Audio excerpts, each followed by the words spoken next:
Okay, you are live now. It says live on Facebook. So the entire world is watching you now. I will mute myself.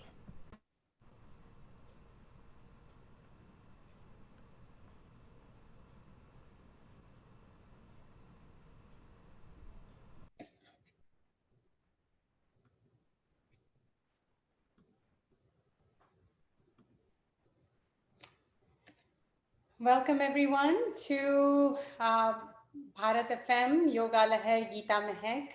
On Thursdays, we are going to move the time to 6:30 to 8:30 to better suit my new job so that we can end it on time. So that's the reason. So today, let's begin with the yoga and for yoga asana, and then we will do, I'll time myself so that we can start the Gita on time. So hope everyone is doing well and ready for some yoga.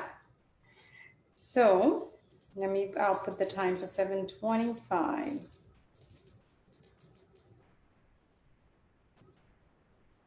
Okay, so let's, let me see. Okay. So let's begin with standing today. So let's do some energizing poses today as the fall is coming there and the winter is going to be setting in. There is more tendency to be more lethargic. So we want to have a more vibrant sessions. Also, it is kind of be focusing on your sacral plexus. So we talked about the Muladhara chakra, we talked about Swadhisthana chakra, and now we're not going in detail about that yet, but we will just go ahead and do the sacral, the Manipura chakra. So let's begin with standing, and then let's see. So let's come back to your mat, wherever you are, and I'm gonna do it in a little bit different, like this. So a little bit giving ourselves an angle. Okay, so let's come to the top of the mat. I am going to in between, there are a few people waiting, so I might keep pressing to admit them. But let's come back to starting position. We will start standing straight up. So the feet are hip distance apart. So just comfortable standing position. Let's lift our toes up and spread our toes, and then let's plant them back. So we're creating more equal positioning there. Let's also roll our shoulder back, and let's do a couple more rolls. So let's roll our shoulder a couple more times, and let's come back in standing position, Tadasana. Here, let's just close our eyes, bring our hands to our side, palms facing forward. Take a few deep breaths in through your nose and out through your nose. Just regular. Let's do 3 deep breaths and then 3 regular breaths. As you take a deep breath in, be mindful that you are not holding the breath in your chest. Allow the breath to go all the way down to the belly. Bring your belly, let it come forward, and then let your belly go back. So a relaxed breath. So we want the diaphragm to go down so that our tummy comes out and in. Last time.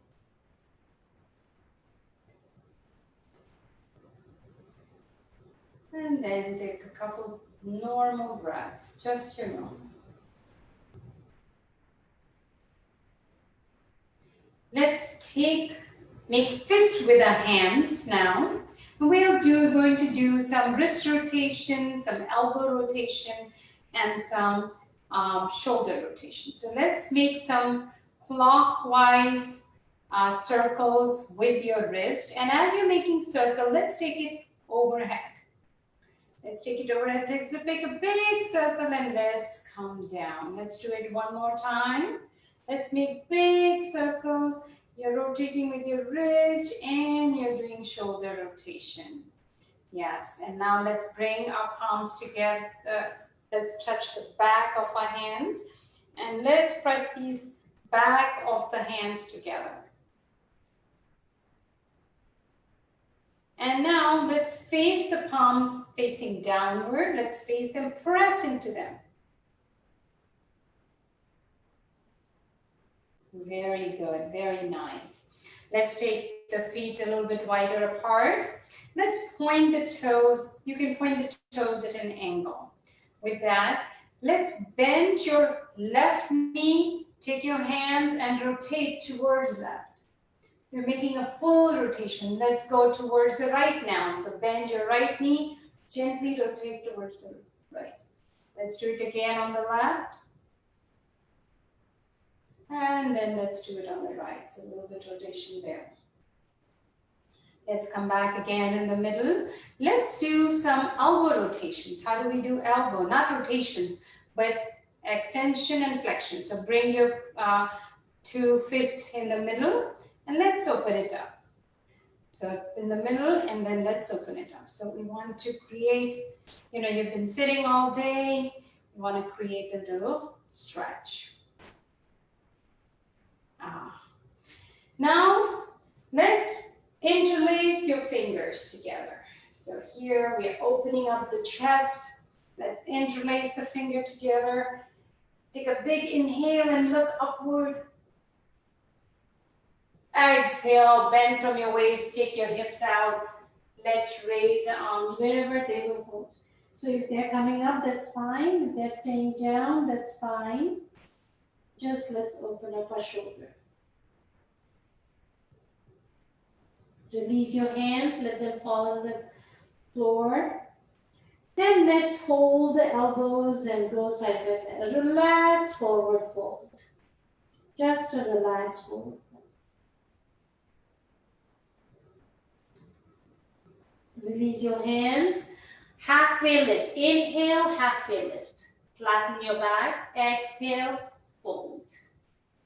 Let's again do inhale, halfway lift. Exhale, fold. Now bend your knees, drop your hips. Inhale, come on up. Big stretch. Exhale, hold the left wrist with your right palm and let's go towards the right. So creating a stretch on the left. Inhale, come on up. Let's hold the right wrist.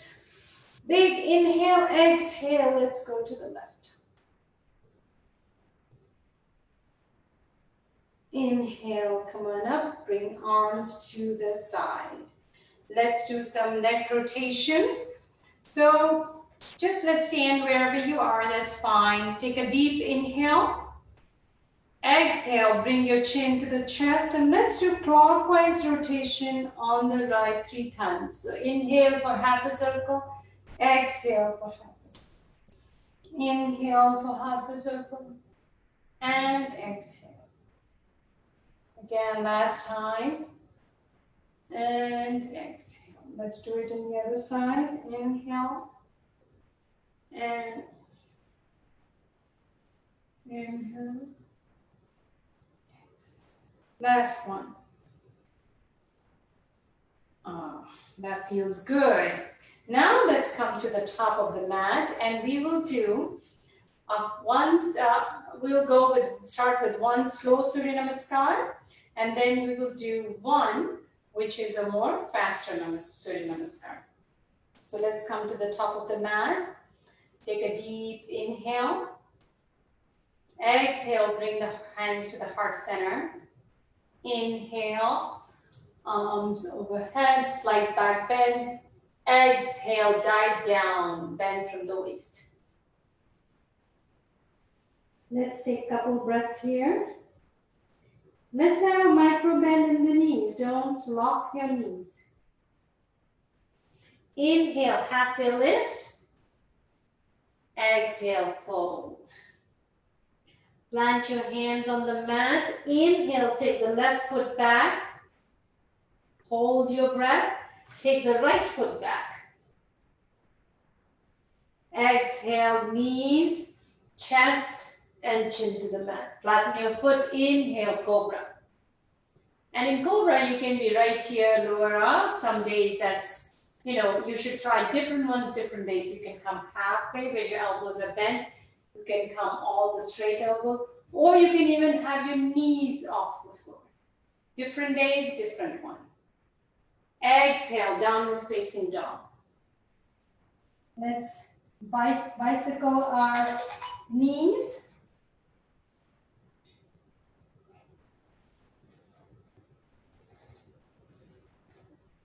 Create a little stretch there. Make sure your hands are planted firmly. Your elbows are showing forward. With your next take big inhale and let's bring the left leg forward. Exhale, bring the right leg forward. Inhale, happy lift. Exhale, fold. Inhale, bend your knees, drop your hips, come on up. Exhale to heart center. Let's repeat it on the other side. Hands to the side, inhale. Exhale to heart center. Inhale, arms overhead, back bend, slight back bend. Exhale, dive down. Inhale, happy lift. Exhale, fold. Inhale, take the right foot back. Hold your breath. Take the left foot back. Exhale, knees, chest, and chin to the mat. Flatten your foot, cobra. Exhale, downward facing dog.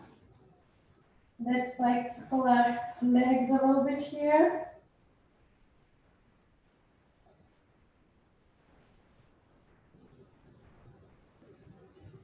Inhale, right foot forward. Exhale, left foot forward.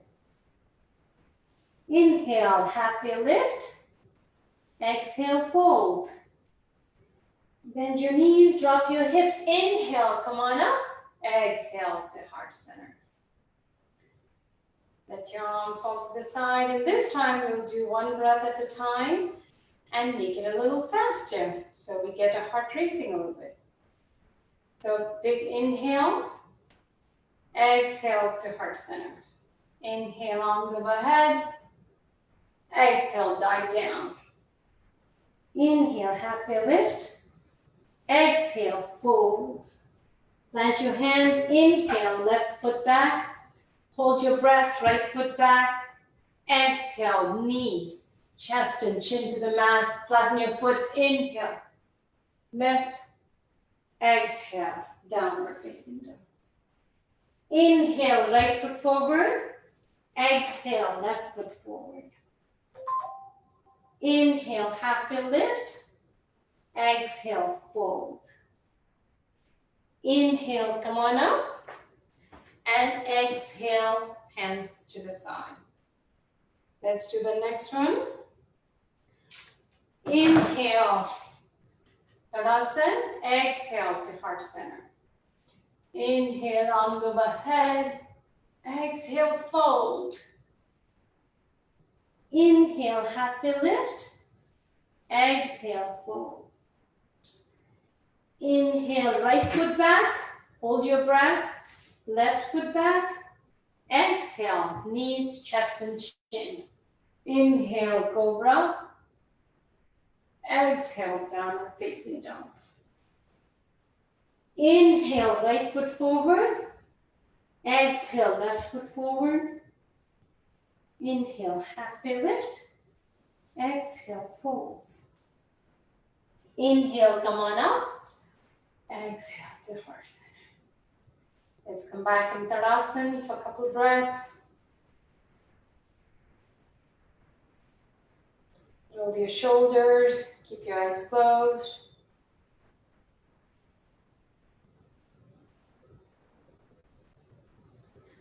Let's bring ourselves back to the center.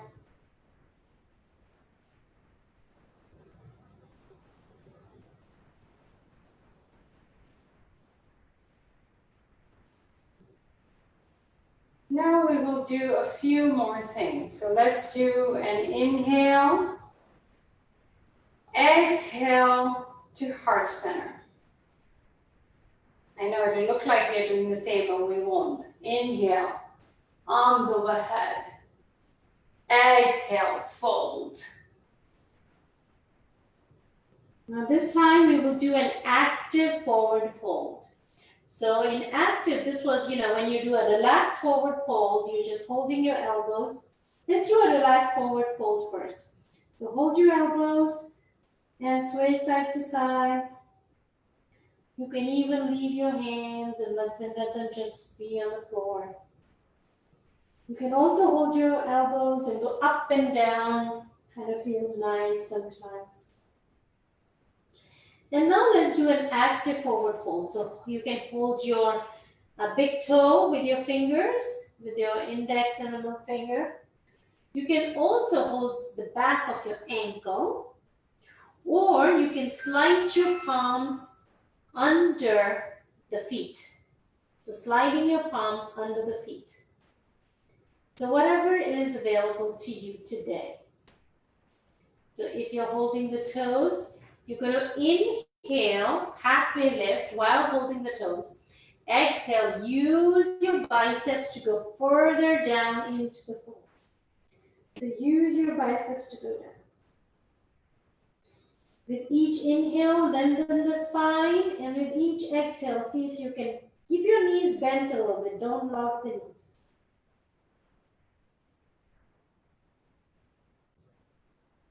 Release yourself. From here, let's plant some hands, and let's inhale, take the left foot back, and let's plant the knee down, flatten your foot into a low lunge. So now we are in a low lunge right here. You can be right here on your the fingertips. If possible, you can also come up onto your knees. So I can come up on my knees, and then with an inhale, take your left hand up, exhale. Let's come on. Bring your left, let's one more do inhale and exhale. Let's take the hands back on the floor. So this is your low lunge. While you're at the low lunge, let's leave your left hand on the floor. Take an inhale, raise the right arm overhead. Now, make sure your knee is not going out, so it's not starting to go. Just the knee needs to be where it is. Take your right hand overhead. Don't dump into your left shoulder. Exhale, bring the left hand down. Now curl your toes and let's come up into a high lunge. So now you're in the high lunge. Again, inhale, take the right arm overhead. Exhale, bring it down. And now let's come to the side. We're going to do a wide forward fold. So now you're going to turn around and come to the side, to the wide forward fold. So now your toes are pointing forward and you are bent from your waist. Let's put our, just in a relaxed way. Your hands can be on the mat. Your hands can be on your ankles. That creates more balance. Leave the right hand on the floor now and inhale, take the left hand overhead.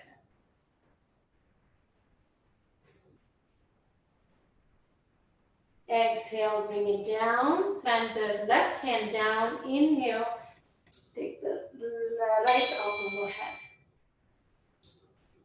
Too many people texting me in the middle of the session.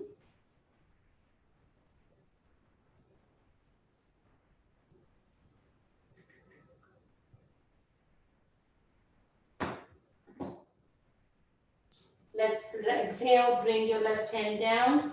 Now let's do one thing. Let's take our hands, walk our hands towards the right foot. You can kind of see if you're holding the right foot or towards the right foot. Or if you can hold your right ankle with your left hand, or just your tippy toes you can touch with your left hand. So now we are more, instead of in the middle, I'm walking the hands and the left hand is touching the right foot. Inhale, take the other hand, the right hand up.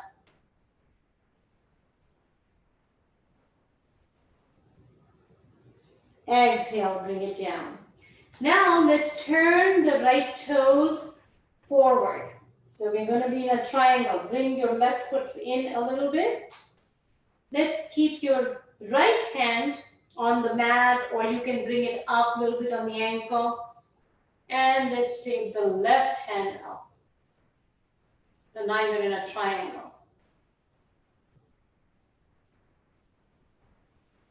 Exhale, come on down.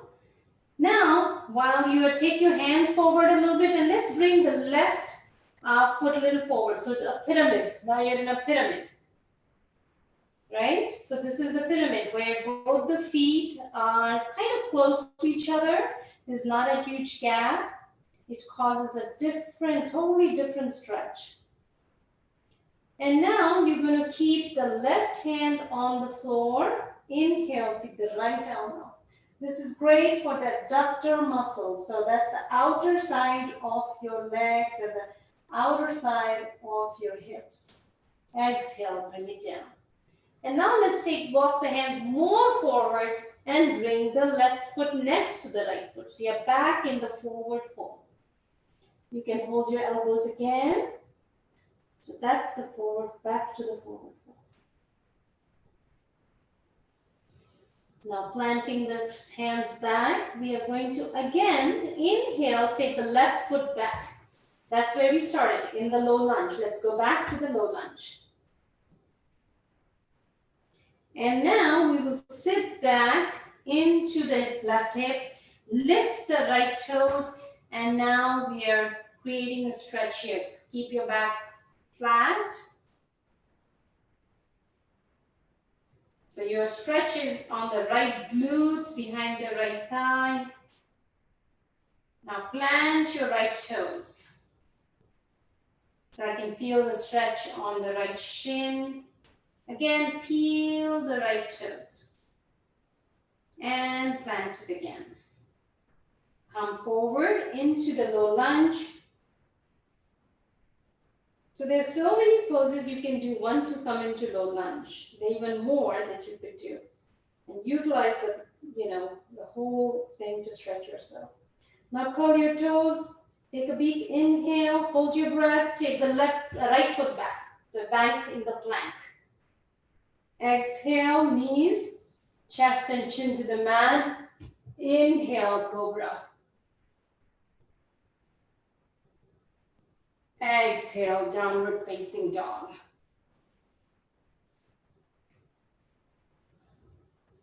Couple breaths here. And now, with your next inhale, bring the left foot forward. So now your left foot is forward. Let's plant the right foot down. Flatten your feet. So let's do all the poses we just did on the other side.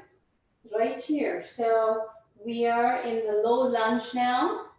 You can be on the tippy toes, your fingertips, sorry. Or you can come up. And now you are in, a little bit higher. Take an inhale, take the right arm up. Exhale, bring it down. Again, inhale, right arms up. Exhale, bring it down. Let's go back into the low lunge. Leave your right hand on the mat. Inhale, take the left arm up.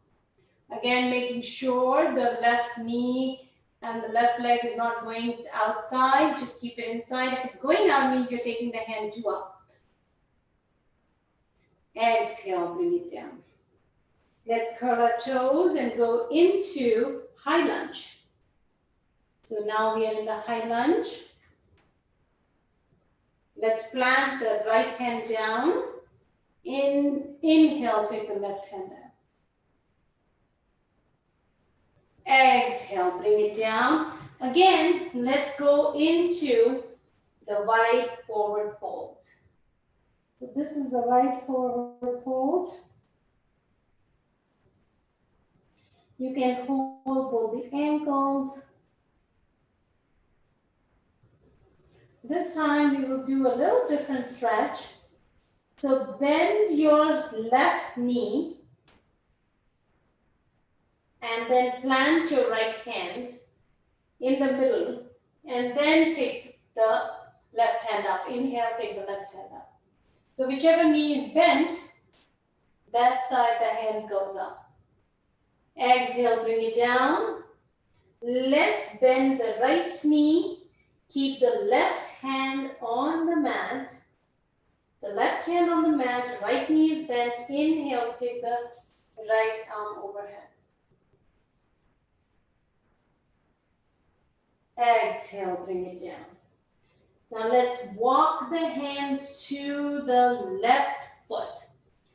The right hand holds the left foot or the left ankle. Inhale, take the left arm overhead. So right arm is holding the left foot or the left toe.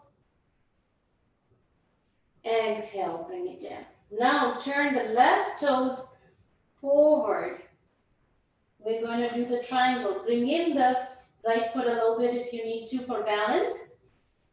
You can put your left hand on the right foot. You can even place it on the inside of your left foot.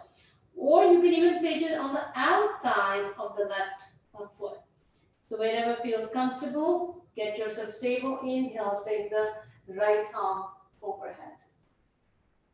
So this is the triangle. Exhale, bring it down. And now we will go into pyramid. So take your hands forward, bend your knees, bring your right leg ahead, small gap between the legs. It's not a huge. So if I were to show you, then I'll show you. So it's just a little gap, small gap. So with the small gap, you keep the weight evenly on both the feet. Keep your right hand on the mat. Inhale, take the left arm.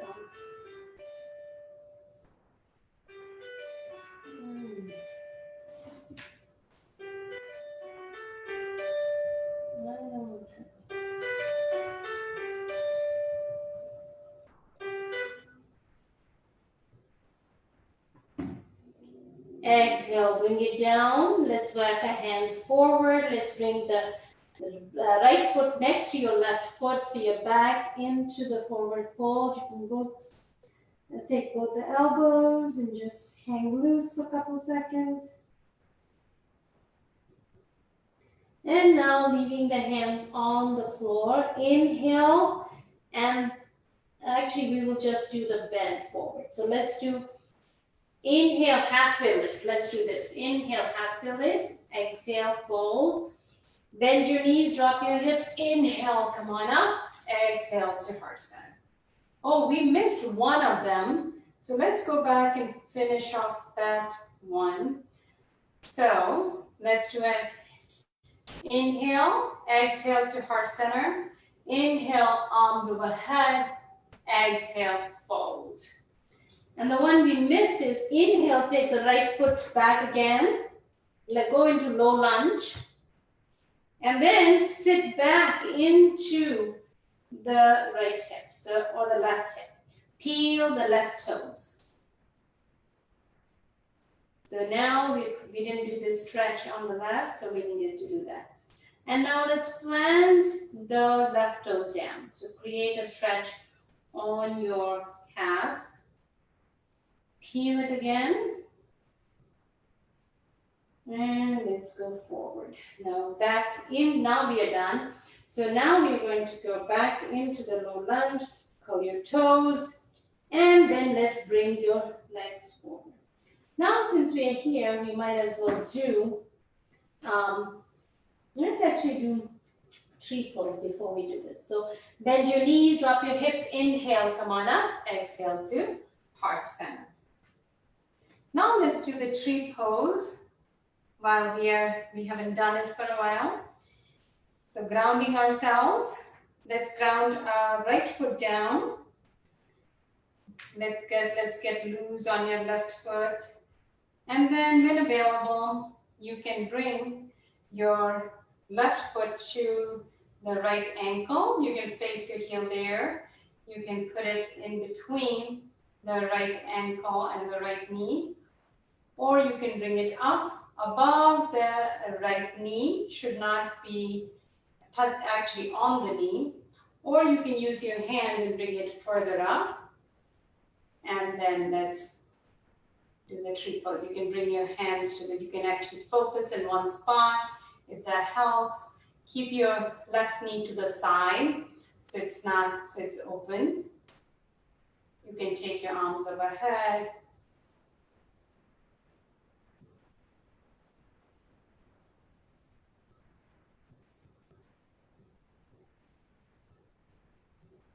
And then when it's available, let's release it. Shake it out. Shake your right foot out actually. And then let's do it on the other side. Left foot remains planted. Right foot, you can put it on the heel and the ankle, or between the ankle and the knee, or above without using the hands. It builds the strength, or if you need to use the hand, you can take that. Oops, plant it. Bring your hands to heart center. Raise it overhead. Keep your knees to the side. If available, you can close your eyes.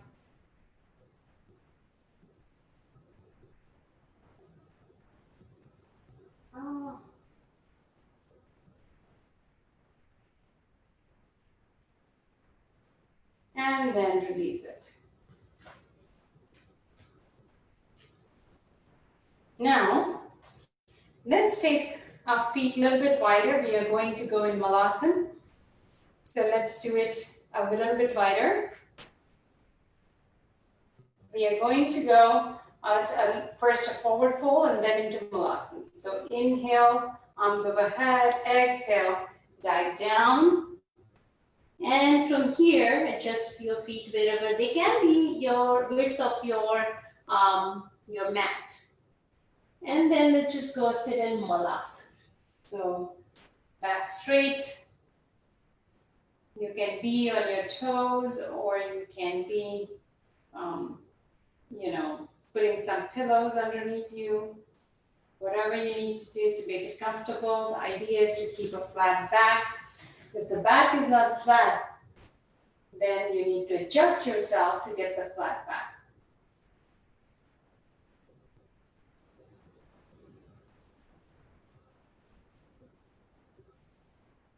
And then releasing yourself, let's sit down on the mat. Let's take our legs forward.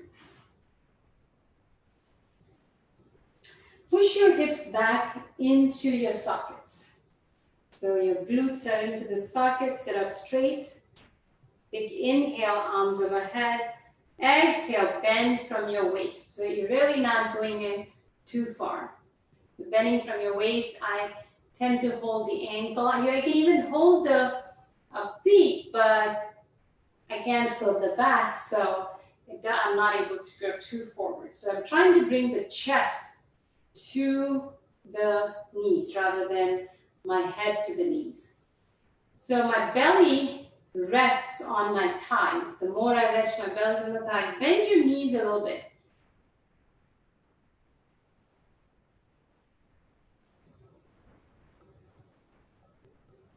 Take a couple of breaths in here. Exhale, release. Let's bend your right knee. Take the right knee on the inside of the left thigh. Inhale, arms overhead. Exhale, let's bend. Again, keep a bend in your knee. Don't try to touch your forehead to the knee. Instead, see if your chest can come forward towards your thigh or the knee. depending on how tall your upper torso is. Let's inhale, come on straight up, and then let's take the legs to the side. Inhale, arms overhead, exhale, side bend. Keeping your arms open. You can even look down, but see, don't let it fall. See, keeping it as much open as possible. And take an inhale here, exhale, and let's now bring the right hand down in and hold that also into your left ankle. So now you'll feel a nice stretch in your back. It's in the back, it's even further lower, I feel it.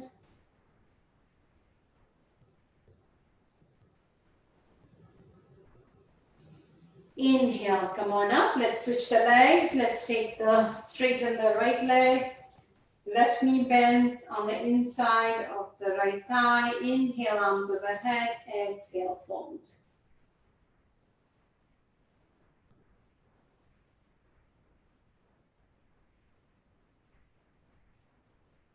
Keep your bend in your knee.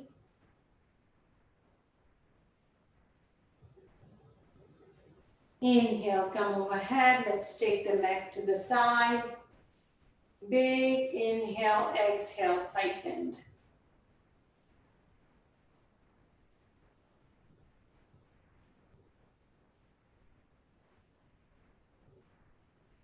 Now take a big inhale here, exhale. Let's bring the left hand down too, to the right ankle. Create that stretch in your back. You may have to adjust yourself to figure out where you need the stretch.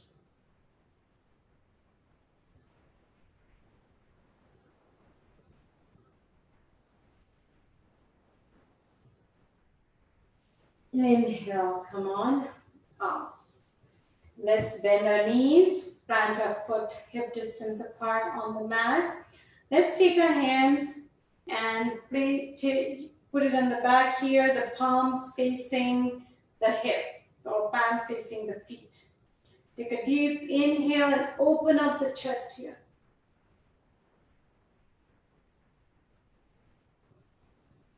Exhale, let's curve our back and go backward. Inhale, open up the chest. So we're kind of doing the cat and cow, but in a sitting position. Exhale, let's create a bend. Inhale, come in the middle. We can try lifting the butt up and coming into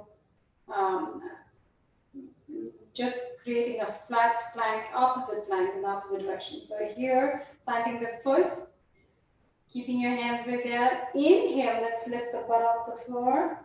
And let's see, we don't have to drop the head back. The head is straight. It's kind of a little bit back, but so it's not here, but it's not flopped either. Exhale, let's go down. Let's give ourselves a big hug, take the knees in. Let's create a counter stretch.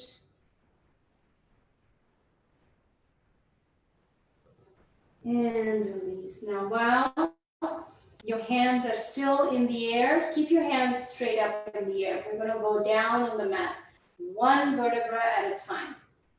So let's gradually go down on the mat, keeping your feet on the mat. Hold your, control your core. Let's go down on the mat. Good to get the bend, huh? Then let's bring your knees in a little bit and put your hands to the side and let's rock side to side.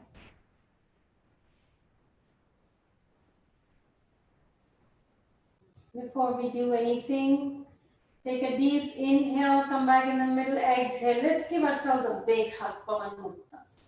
Let's just give ourselves a big hug here.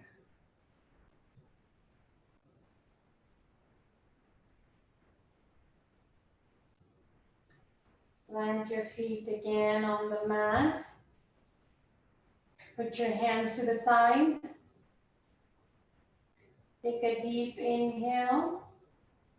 Exhale and drop your knees to the left. And if available, you can look towards your right hand.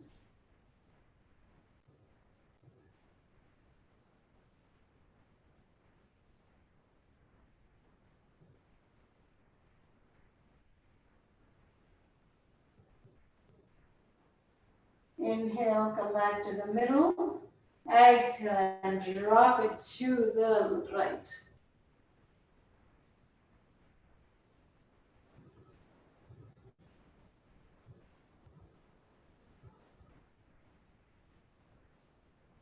Let's come back to the middle. Let's straighten our legs. Let's take our arms overhead, interlace our fingers, show the palm toward the other end. Let's do a big stretch. We're just waking up. Big stretch. Big inhale, exhale. Let's take it to the right. So the arms are going to the right, the legs, the feet are going to the right. So it's like a C shape on the right.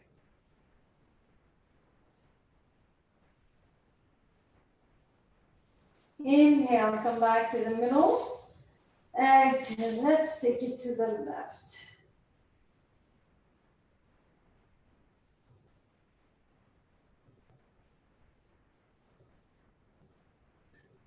Inhale, come back to the middle.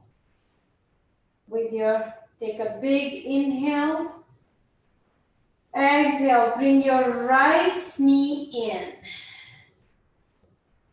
Big squeeze to the right knee. Release it just a little bit. Take an inhale. And with an exhale, give your right knee to your left hand. Let's go towards the left. And just flop your knee onto the left side. So the knee has to be completely on the left side. Hold your knee down. And then extend your right hand wherever it won't reach maybe the floor. That's fine. Just going to extend it to open up our chest.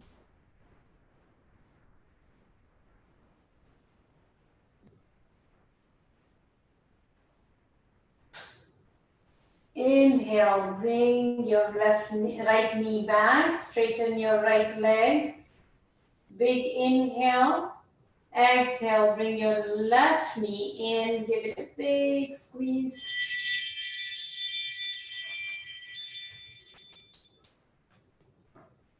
Release it just a little bit. Inhale. Exhale, give your left knee to your right hand and drop it to the right. Extend your left hand to the side. Keep holding your left knee completely down. So we're not trying to reach or anything. We're just trying to open up our shoulder. So we're just trying to create more space in your upper chest.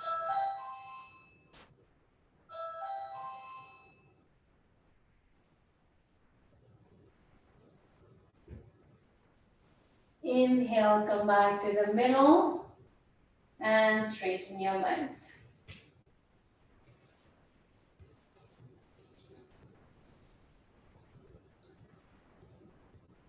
Keep your hands to the side, couple deep breaths.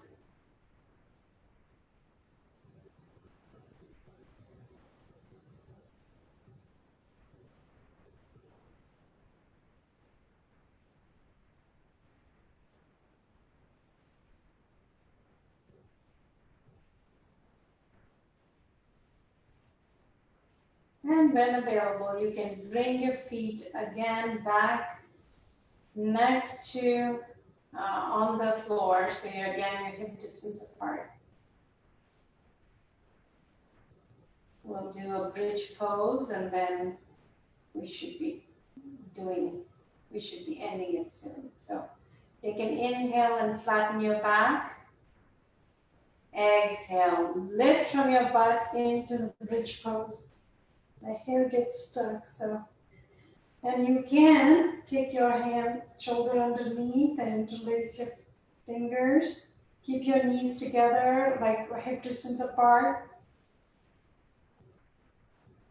Exhale, let's go down. Give yourself a big hug.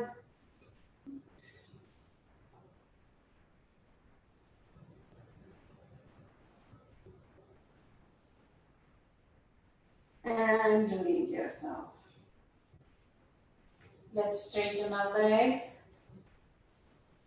Let's do Shavasana for a few minutes. So take your hands to the side at a little bit of angle. So like 30 degrees. So now you don't need 45 or 90 degrees too much, just a 35 degree. Roll your shoulder and just see that the shoulder blades are open, the palms are facing upwards. Your legs are just flopped, your knees, your feet are just flopped on the mat. You're not trying to hold any tension anywhere. Just let yourself go. Allow your legs to sink, allow your hands to sink, allow your belly to sink, allow your chest to sink. Let every part of the body sink into the mat.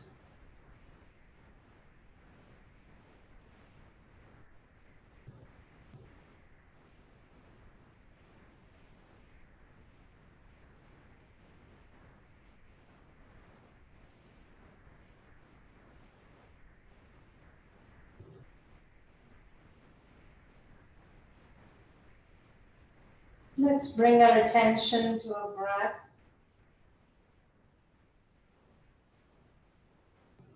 Without any awareness and consciousness, you breathe all day long. Let's bring some awareness to our breath.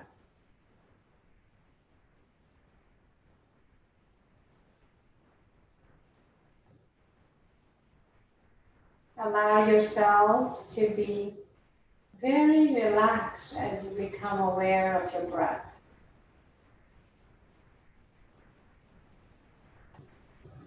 Allow your belly to rise up and fall with each breath.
Now bring your awareness to the middle of your forehead, your third eye.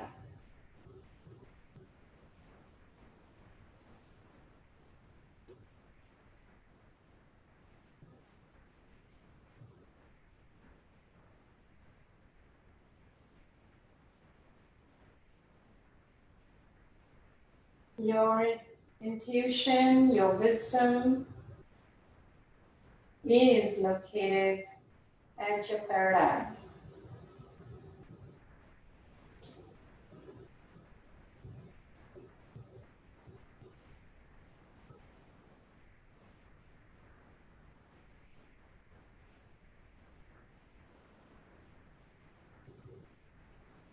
Bring your awareness to your navel area, the center for courage, the center for will and determination, the Manipura chakra.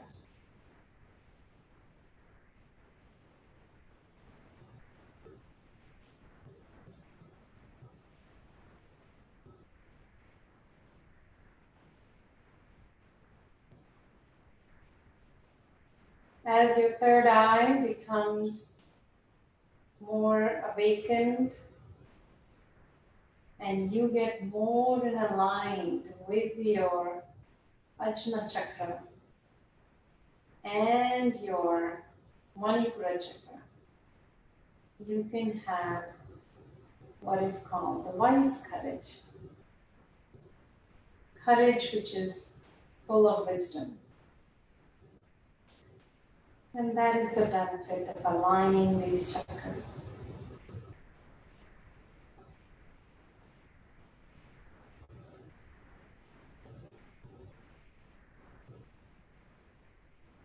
When you feel available, you can bring your awareness back to your extremities, your feet and your hands, move them a little bit. Get some circulation going through them.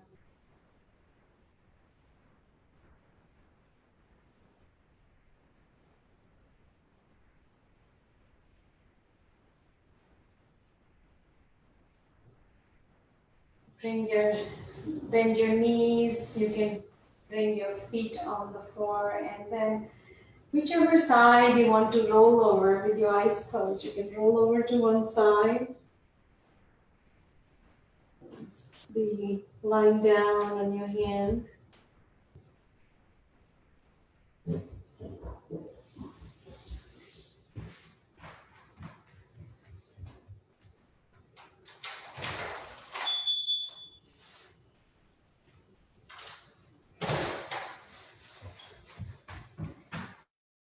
And then using your other hand, you can sit up in the sitting position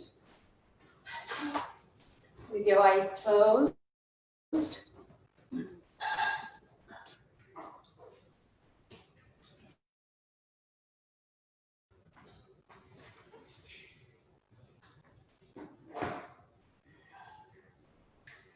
Bringing your palms together. Let's rub our palms together. And bring your hands to your eyes.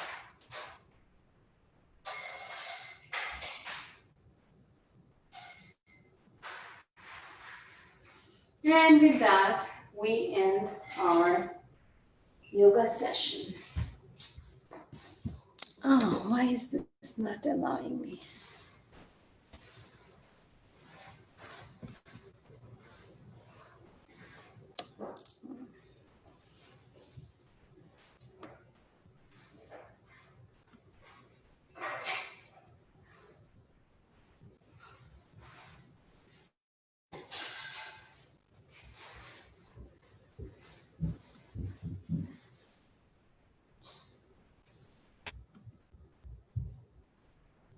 Okay.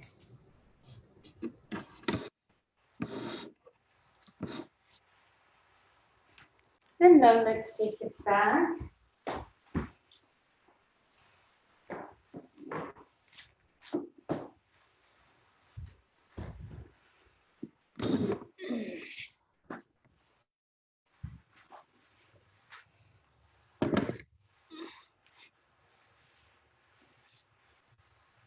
Looks like Jaya is trying to enter but is unable to. I think her internet is not working well.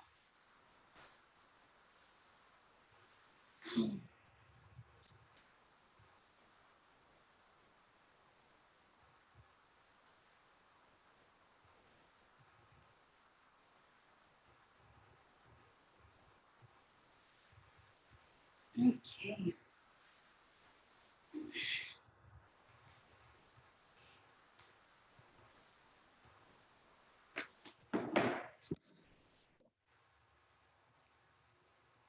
I think we have less people today. I think Surinderji, I think Tanuja is going to come, but probably she's running.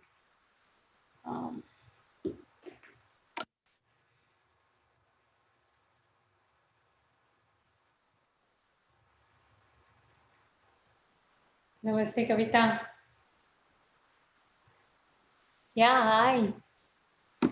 Mute था ना, सुनाई नहीं दे रहा। हाँ। कैसे हो? बस ठीक है, आप कैसे हो? अच्छी हो। मिस करती हूँ, यहाँ पे सब हम आते थे तो लोग भी मिस कर रहे हैं, कब चालू होगा पता नहीं। I know उसका, you know, because when I'm doing it then I'm by myself, right? Right, so इसीलिए अभी आपका जॉब काफी हेक्टिक हो रहा है लग रहा है। right, टाइमिंग भी ना, तो like by the time 7:30 पहुंचना होता है and then 5 o'clock खत्म होता है, फिर invariably वो 5:10 हो ही जाता है। So by the time I come home 5:30, so आज 5:30 आई, then right away मेरे जो CMO है was calling me, so then it's 6 हो गया बात करते करते, जब फटाफट दूध पिया कि कुछ तो खाओ। So that has become, and then that's why I sleep early, because I still get up early to do an hour of yoga and meditation. So I have to get up I these days get up anywhere, sometimes 3:40 and to 4:30 के बीच में. So if I wake up at 5, I cannot finish everything. But आपकी हिम्मत है, आप इतना कर पा रही हैं, हम लोग तो नहीं कर पाएंगे। मैंने नहीं तो नींद तो जाती ना, because I sleep by 9:44 yesterday I slept off, so and I'm sleeping by 10, so then 4:30 wake up करना, तो earliest is 3:40, पर 4 बजे 4:30 बजे भी 4:30 बजे उठती हूँ तो भी लेट हो जाता है, तो लेट मतलब you need 1 hour of yoga, then you need those 30 minutes वो अनुलोम विलोम भस्त्रिका वो सब, और क्रिया करती हूँ, सुदर्शन क्रिया, वो सब खत्म किया। अभी सुरेंद्र जी आप अभी जगते हैं सुबह अपना? बन गई है। मैं कितना स्ट्रगल करती थी, अभी 5:30 में पता नहीं, अब तो 4:30 में उठने लगी। नहीं मैं भी आज 4:30 उठा था एक्चुअली सुबह। कितना धीरे धीरे इजी होने लगता है ना? लेकिन मुझे सुदर्शन क्रिया वाला देखना है एक बार, कहाँ करना चाहिए मुझे, सीखना है अगर तो? सुदर्शन क्रिया जयश्री संकारा है यहाँ सिंसिनाटी में, you probably already know her. अच्छा, हाँ, Jayashree Sankara is the main person जो अरेंज करती है, उसी के घर पे होता है। तो you can learn it one time. उनका जो I think if you learn it one time then you can, I can जितना जो मैं करती हूँ, when you come here I can even teach you that, but I think once going through that session, without that I don't think it'll stick in you. Okay. नहीं लगता it'll stick, because they do it every day for that 5 days and they teach you how to do it, so then it stays in your head. Right, सही है। तो वही मैं करती हूँ। बहुत अगर लेजी हो जाती हूँ तो मे बी उनके जैसे you have to do 3 rounds of it, so sometimes I may do 2 rounds of it only. Okay. But I try to do 3 rounds of it, so depending on the time, how much I have. That's so weekend में पहले सोचा था I'll move it, but then weekend में move करती हूँ तो one weekend is Ayurveda में निकल जाता है, then फिर एक weekend कभी इधर उधर कहीं जाना हो तो कभी तो इसीलिए this is, let's see. Okay, any questions from last time? And I know Nalinji, I have to call you and I keep getting busy, so no problem. No, I will call you. I think this weekend I might have time. Yeah, I know you are too much tired doing good. It's like Ayurveda की पढ़ाई होती है तो उसका homework and test and lab work उसका होता है, and then तो भी थोड़ा सा बिजी रहता है, तो इसीलिए मैं टाइम नहीं मिलता, बिजी रहती हूँ। Okay, let's go to Bhagavad Gita. We will do 27 and 28.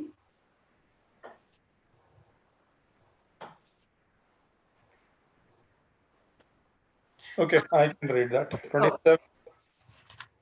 The qualities of nature, calmness, restlessness, inertia, do all that is done. But because the mind is clouded by ego, a person thinks, I am the doer. Yeah. This is, we did in verse 20. न बुद्धि भेदम जनयेत अज्ञानाम कर्म संगिनाम. So,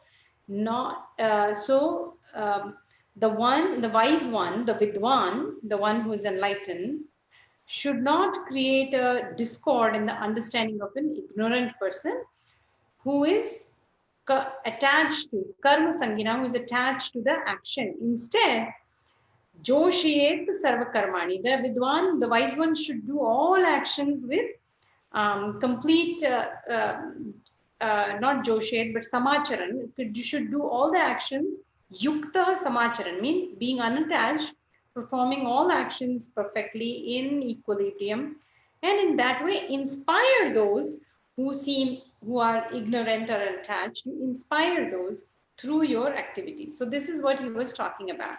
So then the question is, so then this wise one that we are, how do we understand this? How do we take a look at everyone like that, and how do we look at our actions like that? What does it mean to be non-attached? And this is a very important verse, I thought. So prakrute kriya manani. Prakrute means prakruti. You know, then when we look at Sankhya philosophy, purusha, then prakriti. Purusha is the, or this is where we come the Sankhya Yoga. So the purusha is the unmanifested, and the prakriti is the desire for the to manifest. So we are the nature, the prakriti, the nature is a material aspect. I think we have Tanuja coming in. So the material nature is prakriti. Everything has come from this prakriti. All the gunas have come from the prakriti. We are part of prakriti. When we look at the in general, there are 4 kingdoms, right? We are the humans, then there are the animal kingdom, then there is the plant kingdom, and then there's the inorganic, the matter kingdom. So all of them has come from prakriti. Kriya manani. So this prakriti or is what is being are being enacted by guna hai karmani sarvasha. All sarvasha means all the acts. So let's go to the line. Sometimes in Sanskrit the lines go broken the other way around. So we will say sarvasha karmani mean all kind of activities. Prakrute gune mean prakriti's 3 gunas kriya manani are done. So all kinds of activities are done by the prakriti's 3 gunas. Now you see what is this is very interesting. So it means who is doing the action? So far we were thinking I am doing it. Krishna is saying, well, no, all the activities, every kind of activities are being done by the 3 gunas of Prakriti. So now let's look at nature. If, you know, these wild trees, you forget about the ones you even plant, but suppose there are all these wild trees, they are in the nature. Do you ever say the tree is bearing the fruit, tree is working, or do you tend to, we humans, we tend to say nature is, you know, today the nature caused rain, and today the nature caused is a windy day, or the nature is a way of taking care of you know, seasons. You are today, you know, spring. Who is taking care of it? The nature is. So what are we saying? Prakriti is. But when it comes to us, we never think that we are part of nature. We have separated ourselves so much that we have become somehow, we know everybody else's nature. You know, we go for nature walk, but we don't consider ourselves nature. We think everybody is being handled by, it's happening. The earth is revolving, it's happening. Seasons are coming and going, it's happening. You know, lion is born and the lion tends to be non-vegetarian. It is happening. But we humans, we are in somehow, we are the doer. The only creature in the world who has such a intense sense of doership is us. Krishna is saying, no, no, no. Everything in Prakriti, all the activities are being done by the 3 gunas of the Prakriti. So what are the 3 gunas? The Prakriti then, that manifestation then has 3 parts, the Sattva, the Rajas and the Tamas. Now we have to look There is a whole chapter on Sattva, Rajas, Tamas in Bhagavad Gita. So we will come even more detail about that. But Sattva is that harmonious self, right? The one which is in balance, the potential energy, the light energy. And then the Rajas is the full of activity and passion, the mode of passion. This is where all activity. It's not a bad thing. All three gunas cannot be bad. Tamas is also not bad. Rajas is also not bad. And Sattva is also not bad. It exists in nature. We're not talking about mind. We talked about in manas, in mind. Mind, another synonym for mind is Sattva. So that means the mind, Sattva is the original nature of mind. Rajas and Tamas are Vikruti of the mind. So that means we reduce the Rajas and Tamas of mind. But Krishna is not talking about mind. He's everything in nature. Is the Prakriti's three gunas are causing to manifest every activity in nature, including our activity, not just what our thoughts are.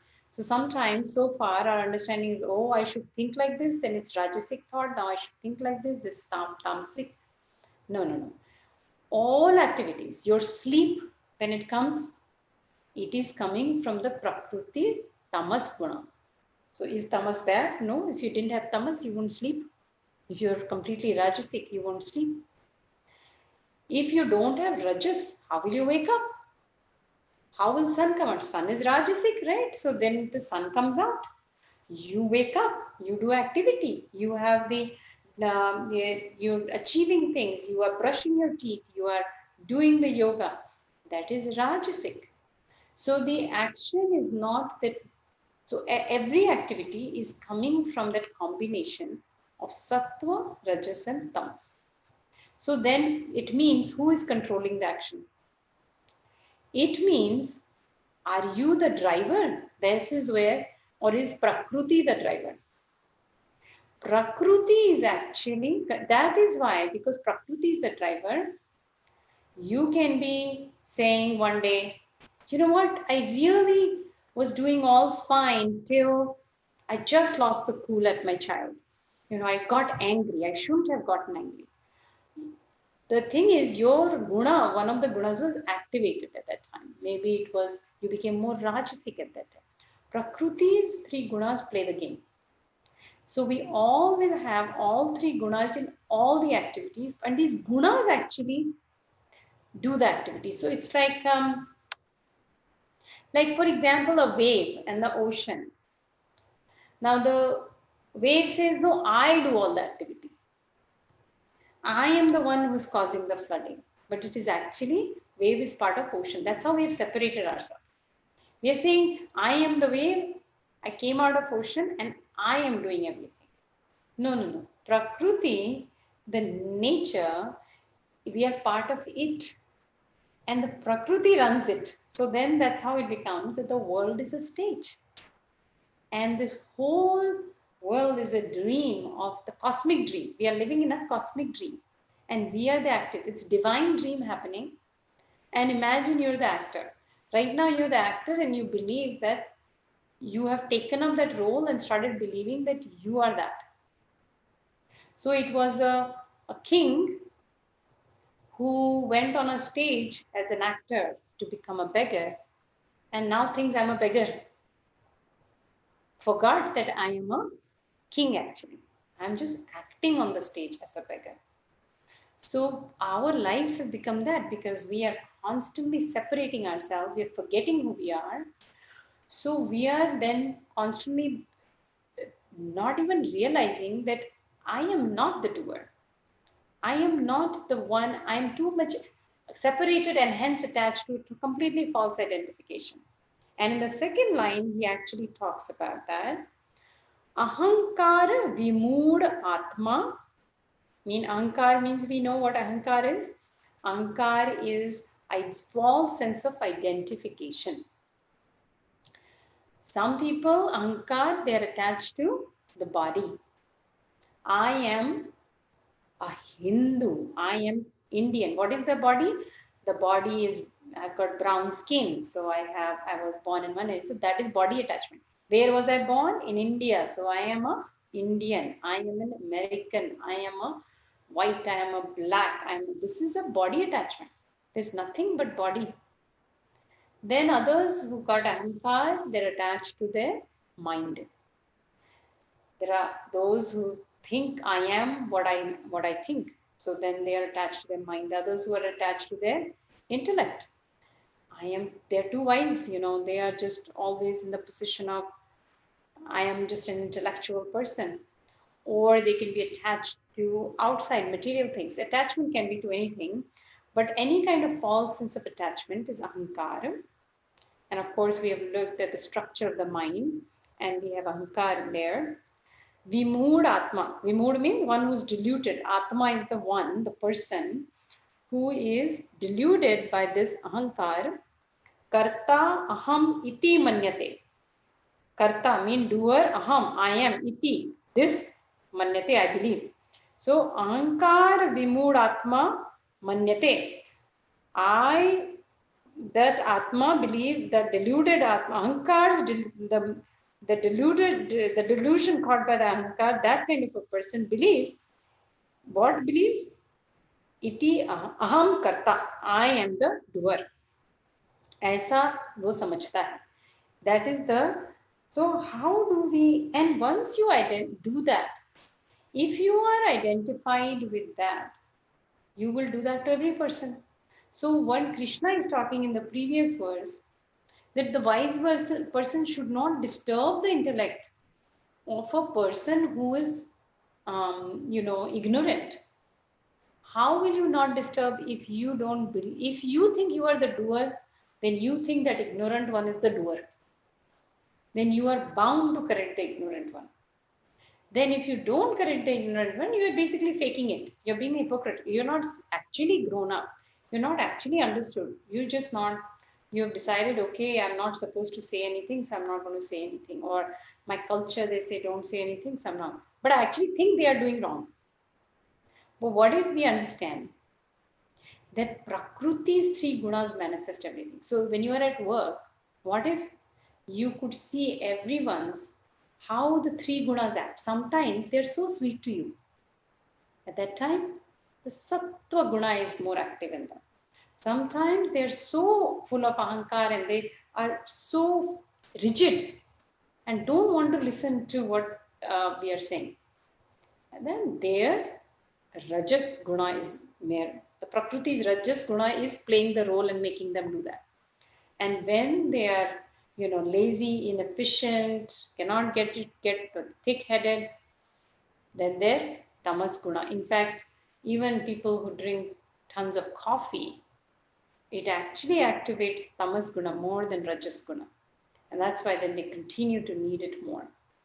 Because, it is tamasic, coffee is tamasic. So it will tend to activate, make the person even more the stimulant depression.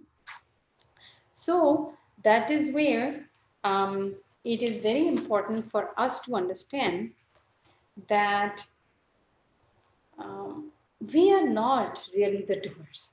So then it becomes so much easier for us to genuinely live a life where every action becomes that you will still be the one doing the action, no doubt, right? Your motor faculties will be doing the action. Your sensory faculties will still be taking it. But you will also know that you are not the karta.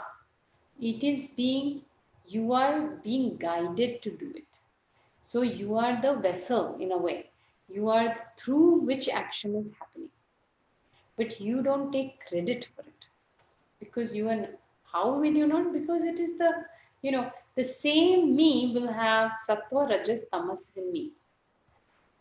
And all three are fine. That is if you look at the chair back there, it is sitting in one position. If you look at nature also, that is more tamas. Then it's more heavy. It is more, it's not a bad thing. Prakriti, Guna, Tamas is why it is sitting. Too much Rajas, it will start floating. When there is too windy a day and there is a, that is too much Rajas happening, the chair you leave with the door open will move away. That's a Rajas is happening. So all three, you have nature also. So there is even a tree has all the Sattva, Rajas and Tamas in it. So when the new flower spring is coming, the new things are growing, there's light green leaves and all that stuff, it is more sattvic. Then in that regard, then you are more mature tree, it is someday it's blowing, all that, it is more rajasic. So you can nature everything, every activity we are talking. So you see there is a complete surrender there, because you realize I am not the one. So when you even talk about so-called evil people, there is no evil. Only in them the rajas and the tamas are more active. So the gunas, that are Prakriti's guna working. So then you don't take it personally. When some politician decides to say something really terrible, it doesn't become where your anger becomes, because there are two ways. One is the person is saying wrong thing. The other is to be so angry that your own blood pressure is going up. Either way, you're going to vote one way. So if you are, I bring politics only because it is right now that time. If you are a Democrat, if your blood is boiling, then you are not yet understood that Prakriti is three guna control. But if you're still going to vote for a Democrat. But if you, without boiling the blood, if you can do the action and say, okay, you know what, I need to change, I need to get people to the, voting booth, I need to volunteer, I need to vote, I need to do all the right things. I'm going to do whatever it takes to do what I need to do for my party to win. That person is doing the same thing, but understanding, so actually doing much more, because they're not spending sleepless nights, not getting enough sleep because they're so boiling in their blood. But then they are doing more activity, being more efficient, with full understanding that the other side is the gunas play the role. It's not personal. It is what that person would do, whether they were in any part of the world or given any company to lead. If you're a Republican, same thing goes the other way around. If you are a Republican and you're going to, feel either, that is how you know. When you sit there and say, oh no, I'm so wise and you know what, I have no attachment. Well, guess what? If your blood is boiling, if you're getting too much hurt, sometimes you will get hurt. But then you can still see that person's rajas or tamas is more active. Sattva doesn't hurt anybody. This is given. Rajas and tamas is the only aspect of us that hurts people, that ignores people, that feels jealousy, that feels hatred, that feels competitiveness. If you think of competitiveness, that is rajasic. But if you think of hatred and envy, that is more tamasic. So the same employee at work, maybe, yeah, wonderful, but then you can see they have envy for the other, maybe their competitors, and they're very competitive. So don't they have sattva? The sattva part is where they are motivating. The rajas part is where they are getting too competitive and getting too, it's no more, life is no more entertainment. It's become stressful. I can compete because life's a stage and we play our roles. Or I can compete and completely be full of envy. Both ways I will compete. Or they're also more tamasic, where they want to actually go and hurt that other neighboring company. So all three can operate in the same person. And if you understand this in yourself, then you can get the best out of your employees, the best out of your colleagues, and tap into their sattva, but understand the things that are rajas and tamasic that are working through them. They are not working it. Rajas and tamas is working through them. How to minimize it, how to play with it, you see, This is what a wise person learns through Gita. How can you manage people better? How can you be better leaders? So that you're really not faking with anybody, but you can see how the Rajas, Tamas, and Sattva is working through them. We tap into everybody's Sattva and we understand and kind of work around their Rajas and Tamas. We use their Rajas wisely. We let their, that's how people who are more Tamas, they are the ones who are inefficient at work, and you need to put them on some sort of an improvement plan, or you need to sack them, or you need to do something with them. But you can even make a tamasic person at work for you. You don't have to kick out people. Very few need to be kicked out. Most of them you can work. The same is true at home. Your own child has sattva, rajas, and all three. Now they don't have it. Prakriti's three gunas work through them. So one day they're super sweet. Second day they're ignoring you. Third day they're shouting at you. Same child. But if you don't take it personally, you will know the gunas work through everyone. Just because you have become a little wiser and you have calmed yourself down a little bit, but if you are still getting affected, it is not seeped in. Unless Gita is inside you, you have not, then you are just kind of, but you can fake it till you make it. That's true. You can do that. But at the same time, you don't have to fake it. There's nothing fake about this. You just have to understand that the three gunas are one. Does that make sense?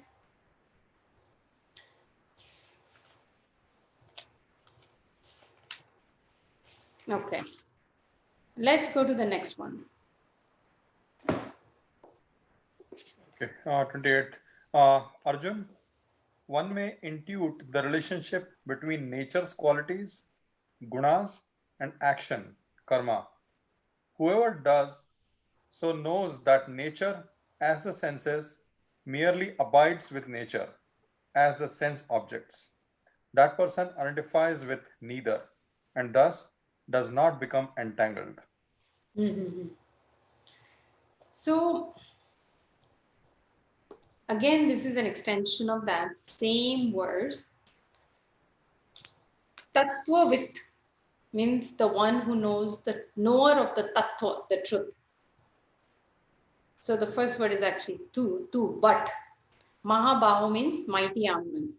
So we were to say that line, Mahabahu tu means mighty armed one Arjuna, but the one who is the knower of the truth, Tattvit, Guna, Karma, Vibhagayo. Vibhagayo means can make the distinction, can distinguish between Guna and Karma. See, this is what I was talking about. Right now, what is happening is, we are saying that person is doing bad action. We are not making the distinction between the action and the guna. So one who is the knower of the truth can make the distinction. So how do you know? If you are passionate about anything, you all are passionate about something, right? Something that you feel strongly about. For right now, I will again take the Democrat and Republican. If a Democrat can sit across the table from a Republican, present their view, be talking about it, but be completely in a loving state, is not trying to change the mind of the other person, but is presenting facts. And the Republican also, two friends, two best friends, or a couple on the opposite side. One is Republican, one is Democrat. That is also happening in US a lot. In that case, how can two friends be so loving that they can understand but have completely opposite view and be okay with that? That is the knower of the truth, because life is more than being a Democrat and Republican is identification with your mind. What is it? When it was identification of the body, then we were all, I'm white, you are white, I'm white, we are white, we are black, we are brown, we are Indian, we are Vietnamese, we are Philippine, we are Japanese. That was happening. Identifications with ideologies is nothing but, where is the ideology sitting? You were not born a Democrat or Republican. Where did you get those ideas? How did you decide that everything, this is right and that is wrong. It is an identity. It's also, everything is Maya. It is identification with the mind. And it is in that mind, Ahankara, Vimudatma, who is thinking that this is the life scheme. Of course, if you want an improvement of your country, one party thinks this party, the other party is not good for the country, so we'll vote one way. The other party thinks, oh, they know these people are not right. If they think it in a logical way for the betterment of the country, then it's one thing. But if they are just simply identified with their ideologies and now sitting across the table and cannot even listen to their ideology, both of them are in a completely ignorant drama. Nobody is wise there. Both of them, these days, what do you see? Everybody thinks they are wiser than the other side, right? But actually, none of them are wise. So, this identification, this separation, why are you identified? Because you have somebody did some action and you said this person did the action. But if you can separate the guna from their karma, that is how even you can self-forgiveness. What is self-forgiveness? You can separate the guna from your karma. I did that, but I was not wiser then. I did not know enough then. I should not have hit my child when my child was 5 years old. But I was less mature at that time. My rajas was more active. Maybe my tamas was more active too. So I didn't have as much sattva. Sattva guna wasn't working through me as much. And hence it came out in the form of this child who was so vulnerable, my own child. When I felt angry, I hit the child. Why? Because and if I can separate my gunas from my karma, I can self-forgive myself and say, at that time I was ignorant. And since then I have worked, all of us are doing what? Those who are attending Gita class, we are cultivating more sattva in our minds. And we are allowing more sattva energy to come through us. But at the same time, actually conducting a yoga class takes rajas. I cannot with sattva and conduct it also. I have to allow the movement to happen, and so there is a rajas part in there. Every action will have actually all three components. You will only in the mind level, I'm talking about where sattva is the pure component. That is what the mind, none of us actually, if we were a sattvic mind, the action would be 100%. That we will come to in the next other chapter. But for right now, you're separating. So the one who's knower of the truth can separate the guna from the karma. So then the person doesn't say, this guy is a murderer, even a murderer.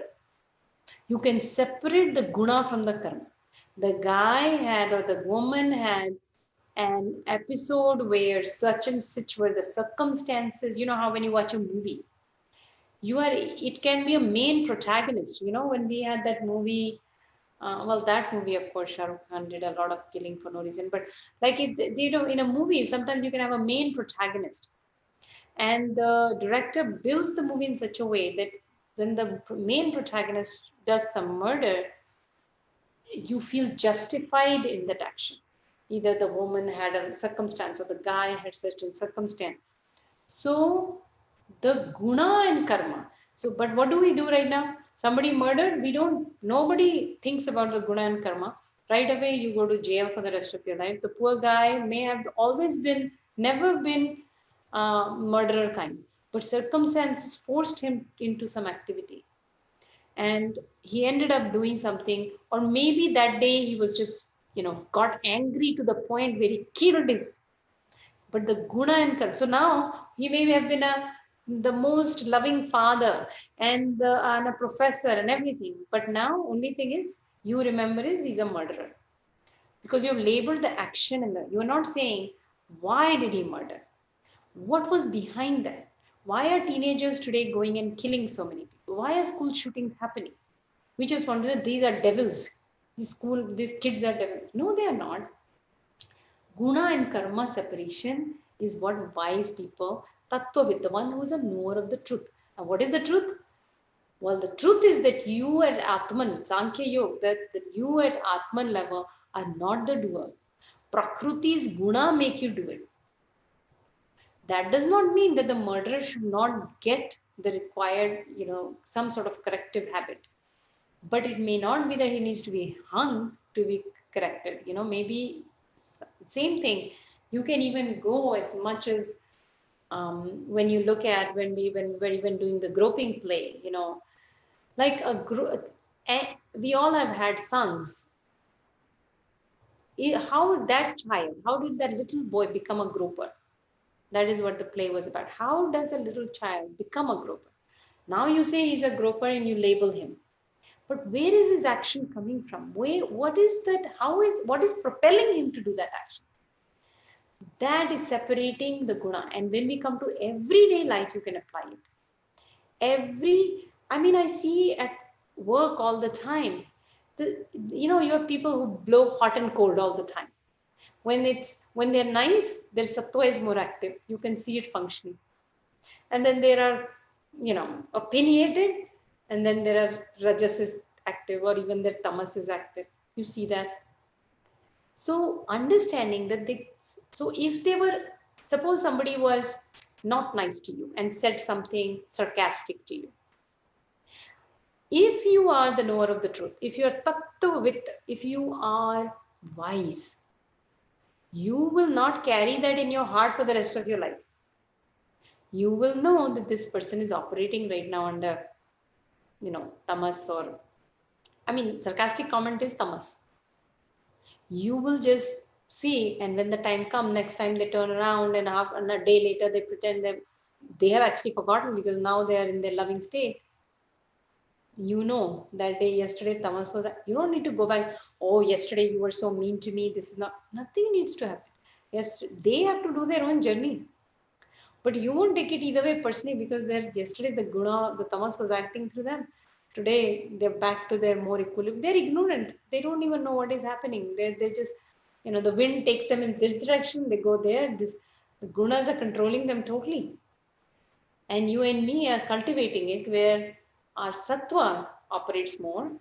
When somebody like that comes, maybe rajas activates, but we still know how to stay in an equilibrium. We have become more equilibrium and we can see it more. So that is what this is. That tattva, the knower of the truth, can do this distinction between the guna and the karma. Guna guneshu vartante. No, so iti matva na sajjate. So matva means knowing that, iti means that, knowing that the gunas are guneshu vartante. Vartante means engaged. The gunas are vartante in guneshu, in sense objects. They do not become attached. So you are not just separating the guna and the karma. So if I am doing the action, what did we say non-attachment is? Non-attachment to doership. First is non-attachment to the result of action, non-attachment to the action, and then non-attachment to the doer. 3 people are involved, right? Whenever I'm doing an action, there is me, the actual action, and then the result of action. So Krishna is saying, when I distinguish guna and karma, right away, I am not attached to the action, right? Because I understand right now, the same me can right now be talking Gita and the next minute be, having a laugh and, be doing a Bollywood dance.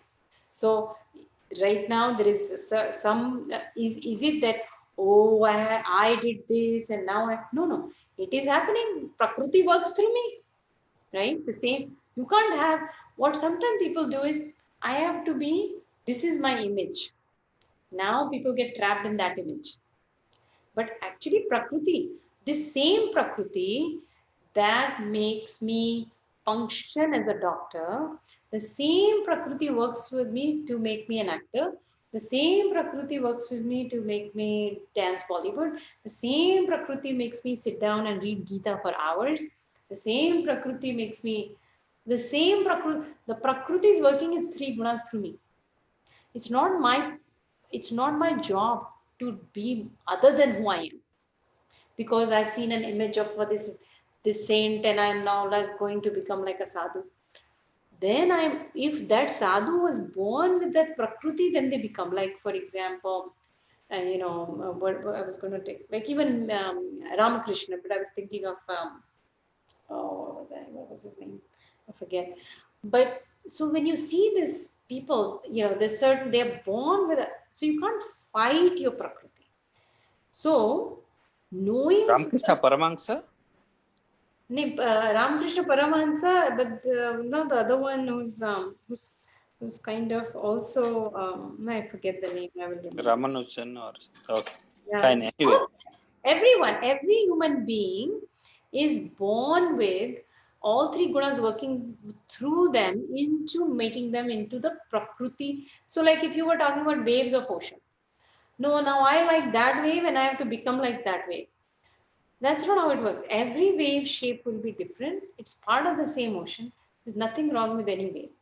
So now coming back to this guna and karma. So when I distinguish between the guna and the karma, then I can become, I don't say, I am doing, you know what?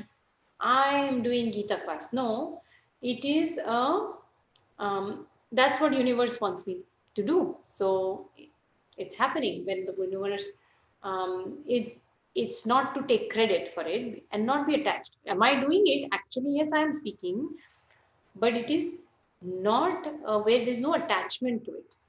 So the difference is when you're attached, you require a lot of recognition, you require acknowledgement, you require some praise, you require some, if somebody doesn't say enough, it bothers you. Somebody doesn't appreciate it, it bothers you. So you don't need praise from, if there are 100 people, you want praise from all the 100. You don't want praise from 99. You want from all 100. Nobody should complain about it. So judging people and blaming people, that comes in mind always, right? You will see most of the people. So that is also coming as part of our tamasic. Yeah, that is tamasic, right? Because right, yeah. If I am judging someone right away, I have not separated in that moment the guna and karma. I'm not separating it. I am not able to, hence I am in the judgmental mode. And now and that is coming from my ahankar. So ahankar is tamasic. Ahankar, there is nothing rajasic also about ahankar. But knowing, now that is one aspect. The other aspect is knowing that the gunas are engaged in sense objects in the guneshu. So now this is with the result of action. So what am I looking for? Every action, I'm looking for a result, the sense object. Now I'm not talking about just the senses. So I'm separating the guna and the karma, and then I'm realizing the gunas are working. It is because I am not doing the action, then that action was towards the sense object, right? The senses are always sense object.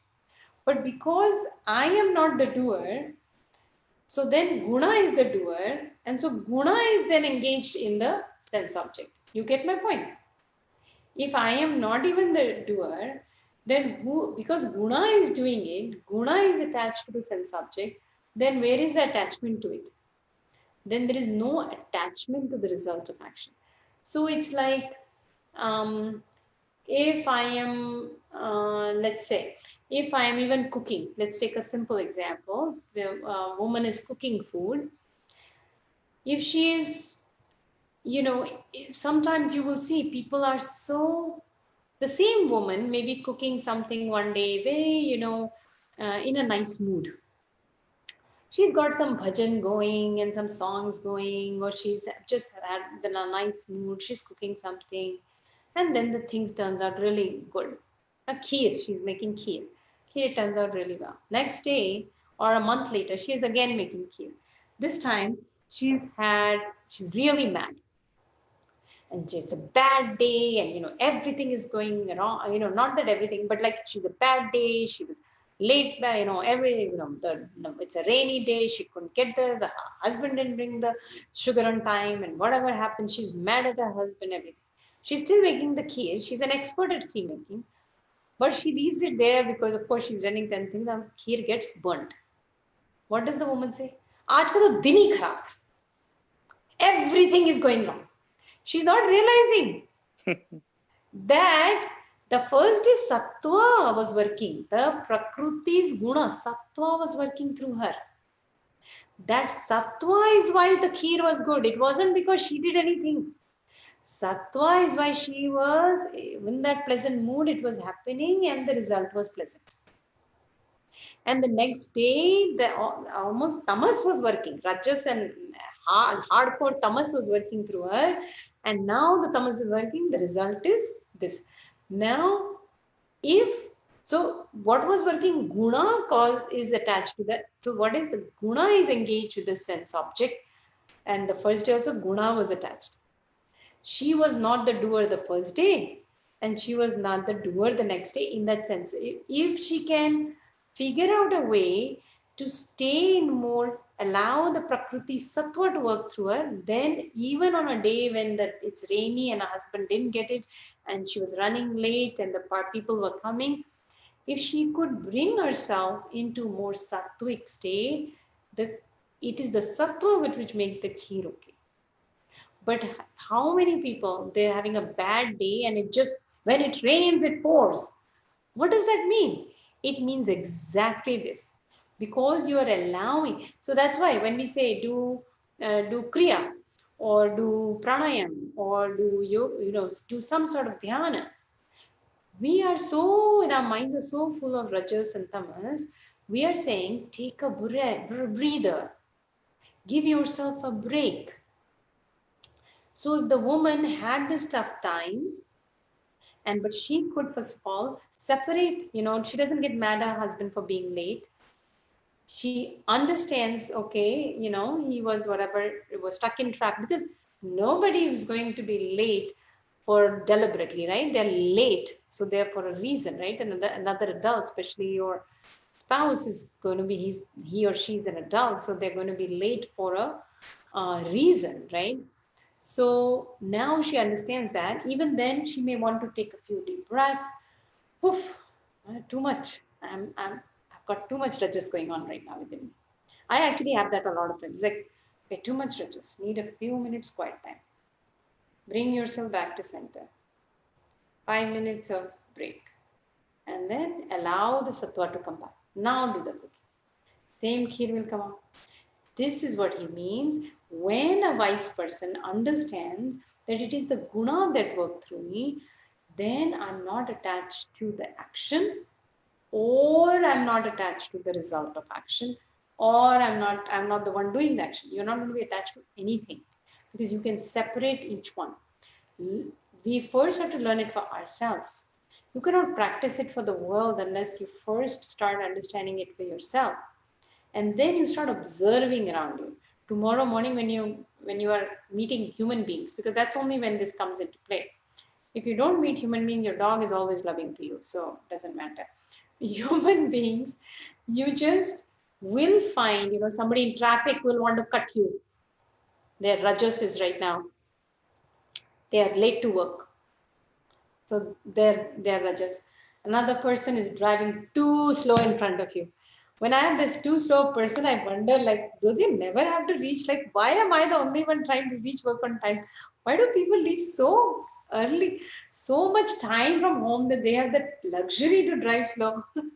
Whenever I'm late. So they have got maybe they have little tamas, maybe they're too sattvic.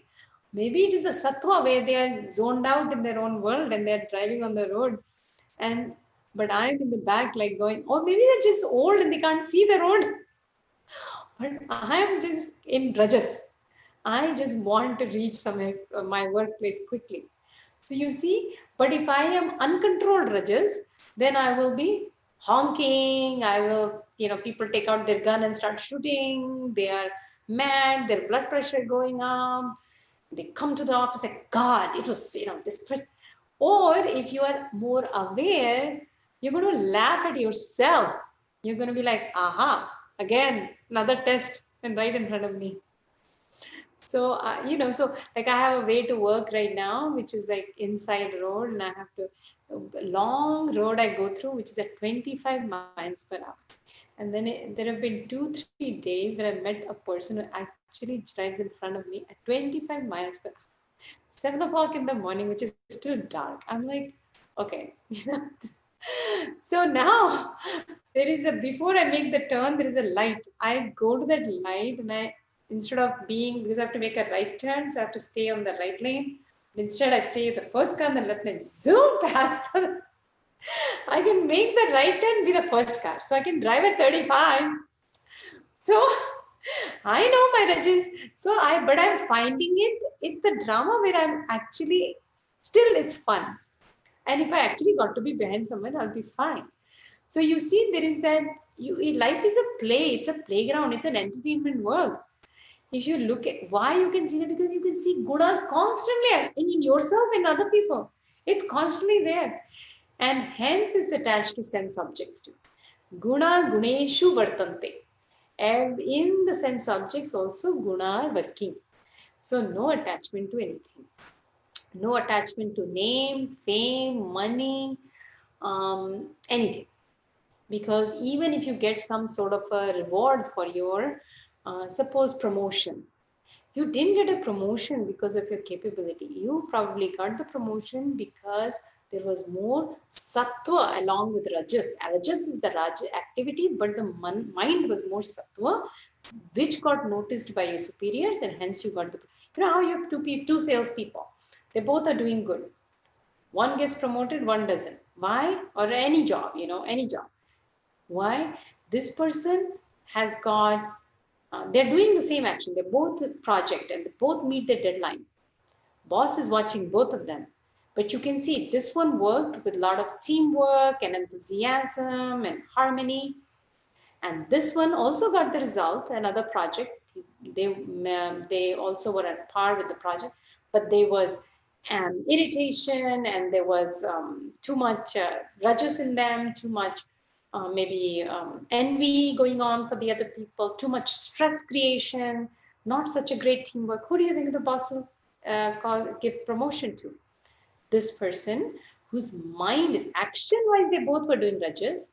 So rajas, tamas, and sattva are existing in everything. It is existing in your laptop where it is more tamasic, hence it is more stable. Wind is more rajasic. Everything is rajasic. So our mind though should be sattva. Sattva mind, rajasic action gets the promotion. The other one is rajasic mind and rajasic action and a little bit more tamas also, then doesn't get the promotion. This is where we say Gita helps you in your career also, right? Or you can see in parenthood, some parents are such that kids have ADHD, and parents, you look at the parents and you know why the kid has ADHD. Parents are hyper. You see that, but they don't notice it. They are so rajasic that the rajas in the child is so much. So that is where we need to, that's what this verse is all about. And do I have any other? Okay. So I just wrote, so basically Prakriti is doing everything through the senses and through the sense objects, but people are thinking that they are the doers. They are doing it. Okay, let's bring it to a close. Let's do Anulom Vilom. And yeah, the reason I have to end on time because now I sleep by 9:30, between 9:30 to so, okay, let's sit down and then we can do 8, count of 8, and you can begin at your own pace.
Okay, everyone.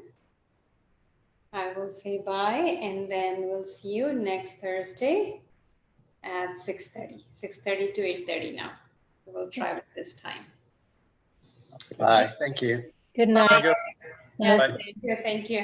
Bye-bye. Bye. Bye.